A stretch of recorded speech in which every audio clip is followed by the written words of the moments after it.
Юбилейные медали вручили ветеранам войны, живущим во Владикавказе. Памятные награды также получили труженики тыла и дети войны. Фронтовиков поздравили в 25-й школе. Ученики подготовили для ветеранов красочную программу, читали стихи и пели песни военных лет. Во Владикавказе вручат порядка 6 тысяч наград. Более 1000 фронтовиков их уже получили. Тем, кто по состоянию здоровья не выезжает на масштабные праздники, знаки отличия вручают дома. Напомним, юбилейная медаль «70 лет Победы в Великой Отечественной войне» учреждена 21 декабря 2013 года указом президента России. Работали как могли. И военным помогали. Носили, пищу передовую. Готовили корм для лошадей военных.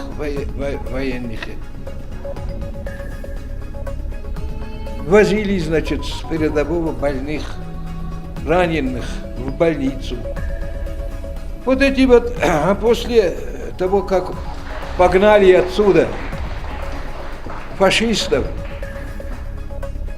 вся эта нагрузка, которую должны были нести наши братья, которые воевали, легла на наши плечи. В Министерстве туризма, предпринимательства и инвестиционной политики распределили государственные субсидии. Деньги выдавались по 3 направлениям: возмещение затрат на покупку оборудования, проценты по кредитам и лизинговые соглашения. Лучшим комиссия признала проект первой мебельной фабрики. Молодое предприятие выпускает кухни, прихожие, медицинскую, военную и офисную мебель, в том числе и резную. На полученные субсидии компания будет еще раз обновлять оборудование и расширять ассортимент. Всего в течение дня раздали 23 миллиона из 25. Не совсем удовлетворен тем, какие именно были проекты представлены, в том плане, что, конечно, хотелось увидеть что-то более грандиозное, более инновационное, учитывая те размеры субсидий, которые были, соответственно, предоставлены сегодня. Если достаточно такое стабильное, серьезное предприятие получает еще какие-то дополнения и какие-то бонусы в виде субсидий, то есть у них больше будет возможности для того, чтобы сохранить рабочие места, для того, чтобы создать, может быть, какие-то рабочие места, для того, чтобы в условиях кризиса не пострадать и не сбавлять обороты. В республике стартовал проект «Культура Осетии детям», разработанный по поручению главы республики Таймураза Мамсурова. Только за первый день 880 школьников Владикавказа приобщились к истории и духовной культуре своей малой родины. Ребятам рассказали историю зарождения театра в Северной Осетии, познакомились с произведениями республиканских художников, а также продемонстрировали спектакль «Как Иван Крестьянский сын Марью Царевну спасал». За 2 года реализации проекта «Культура Осетии детям» более 40 тысяч учеников городских и районных школ посетили различные культурные мероприятия. Все программы для них подготовлены абсолютно бесплатно. Вообще здорово, что возникла такая инициатива, и что к нам приходят дети, и с удовольствием мы им рассказываем об истории наших театров. Они с удовольствием нас слушают. И я вообще хочу сказать, что музеи, театры – это то пространство, где возможен диалог, где возможно влиять на формирование духовное наших деток.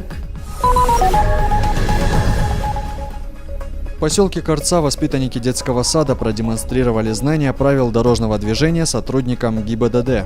Дети представили театрализованную постановку «Красная шапочка на новый лад». В конце мероприятия представители госавтоинспекции вручили детям буклеты и газеты, в которых красочно и доступно говорится о правилах дорожного движения. Ребята поблагодарили их и обещали в дальнейшем всегда соблюдать эти правила.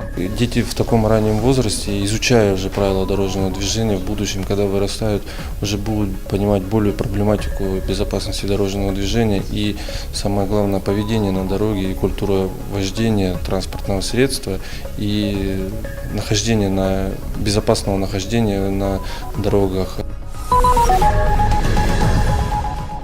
В Национальной научной библиотеке состоялся литературно-музыкальный вечер «Рисующая поэзия». Зрителям представили репродукции работ известных литераторов. Чтобы описать прекрасное, художники использовали не только слова, но краски и кисти. Также работники библиотеки подготовили интересную презентацию, читали стихи и демонстрировали картины. К примеру, у Лермонтова было 11 картин маслом, 51 акварель и множество рисунков. Приняв участие в проекте «Литературная симфония», жители города почерпнули для себя новые знания.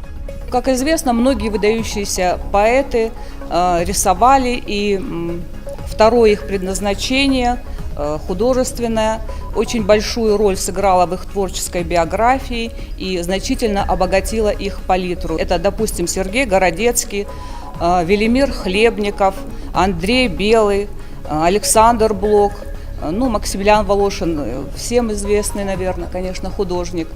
И очень интересен такой факт и знаменателен, что Кавказ для многих из них послужил источником вдохновения и не только в их поэтическом творчестве, но и стал таким побудительным мотивом к созданию рисунков, графических, живописных и так далее.